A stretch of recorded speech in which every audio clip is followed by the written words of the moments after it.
Kanchipuram Varamahalakshmi Silks, the Grand Banarasi Mela. First time ever in Hyderabad starting from November 1st.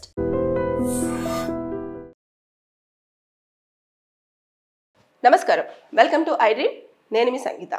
ఒక భర్త తన భార్యని ప్యాకాటలో వేలం వేయడం జరిగింది. అసలు ఏం జరిగింది, ఎక్కడ జరిగింది అనేది మనం వివరాల్లోకి వెళ్తే, ఇది ఉత్తరప్రదేశ్లో జరిగిన సంఘటన. భర్తకు చాలా తాగడము, అదేవిధంగా ప్యాకాట ఆడడము అలవాటు ఎక్కువగా ఉంది. అదేవిధంగా భార్యను రోజు తాగొచ్చేసి కొట్టడము, అదనపు కట్నం కోసం వేధించడము, దానికి అత్త మామ కూడా కొడుకుకి సపోర్ట్ చేస్తూ ఆవిడని చాలా శారీరకంగా మానసికంగా హింసించేవారు.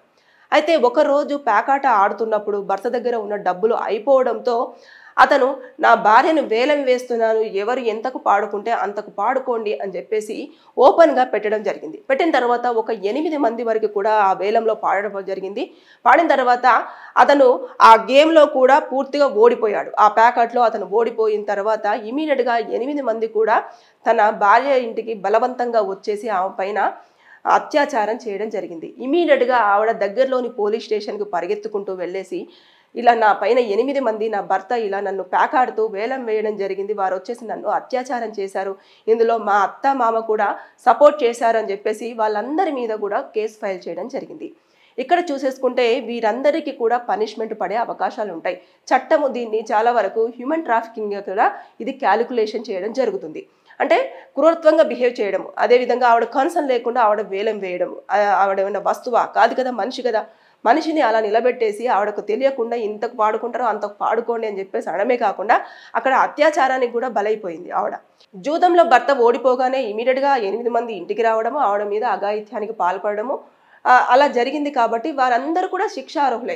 కాబట్టి వారికి 7 నుంచి 10 సంవత్సరాల వరకు కూడా జైలు శిక్ష పడే అవకాశాలు ఉంటాయి. దాంతోపాటు ఫైన్ విధించే అవకాశం ఉంటుంది. దాంతోపాటు ఆవిడని వరకట్నం కోసం వేధించారు కదా అత్త మామ వాళ్ళకి, అంతేకాకుండా హస్బెండ్ కూడా హింసించడము, మద్యం తాగొచ్చేసి జూదంతో ఇవన్నీ కూడా శారీరకంగా మానసికంగా ఇబ్బంది పెట్టాడు. కాబట్టి అవన్నీ సెక్షన్స్ కూడా అట్రాక్టివ్ చేస్తారు. కాబట్టి లైఫ్ ఇంప్రిజన్మెంట్ కూడా పడే అవకాశాలు ఉంటాయి.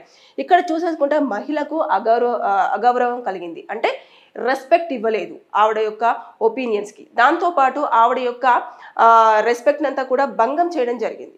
ఇకపోతే ఆవిడ అనుమతి లేకుండా ఇలాంటివన్నీ కూడా చోటు చేసుకున్నాయి. కాబట్టి ఇవన్నిటిని కూడా క్యాలిక్యులేషన్ చేస్తారు. ఇక వెంటనే ఇమీడియట్గా ఆవిడ పోలీస్ స్టేషన్ దగ్గరలోని పోలీస్ స్టేషన్కి వచ్చేసి ఆ 8 మంది మీద కంప్లైంట్ ఇస్తూ భర్తని, అదేవిధంగా అత్తను మామను కూడా చెప్పడం జరిగింది. కాబట్టి ఇప్పుడు పోలీసు వాళ్ళు పూర్తి స్థాయిలో ఎంక్వైరీ చేస్తారు. అంటే ఈ ప్యాకెట్ అనేది ఆడుతున్నారు కదా, అదే నేరం, ఇంకా దాంట్లో ఒకటి, తర్వాత నెక్స్ట్ హింసించడము, ఇవన్నీ ఉన్నాయి. కాబట్టి వీటన్నింటి నేపథ్యంలో అతని మీద సెక్షన్స్ అన్నీ కూడా అట్రాక్ట్ అయ్యే అవకాశం ఉంటుంది.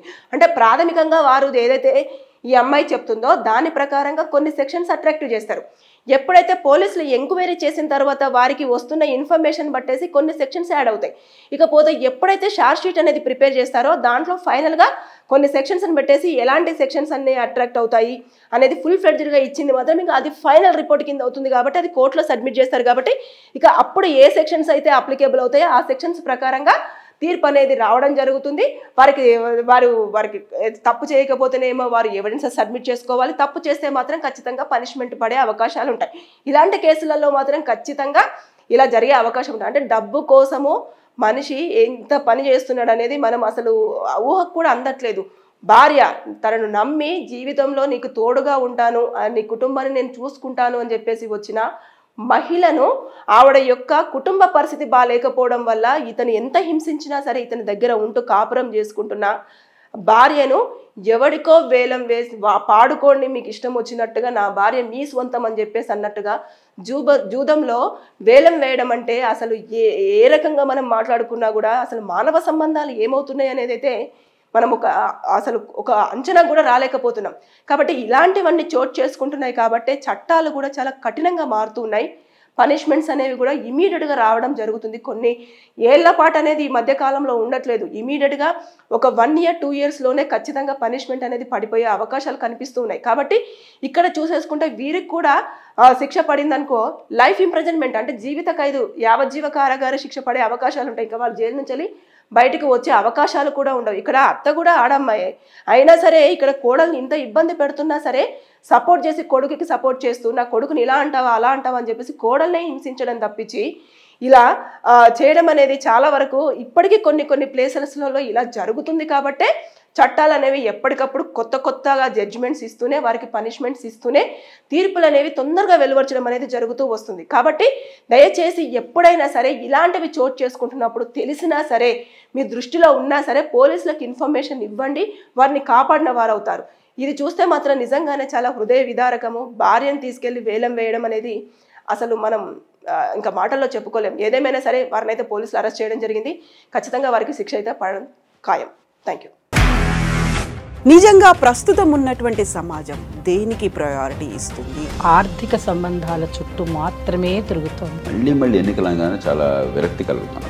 మంచి అనిపిస్తుంది కదా, లేడీస్ కూడా ఛాలెంజింగ్ జాబ్స్ చేసినప్పుడు చాలా బాగుంటది. ట్రాఫిక్ అసిస్టెంట్స్ గా నియమించిన ట్రాన్స్జెండర్స్ అందరితో సాల్యూట్ చేయించుకుంటున్నారు. ఫుడ్ డెలివరీ ఇవ్వటానికి వెళ్ళినటువంటి డెలివరీ బాయ్ అనిల్ పై కళ్ళ ముందు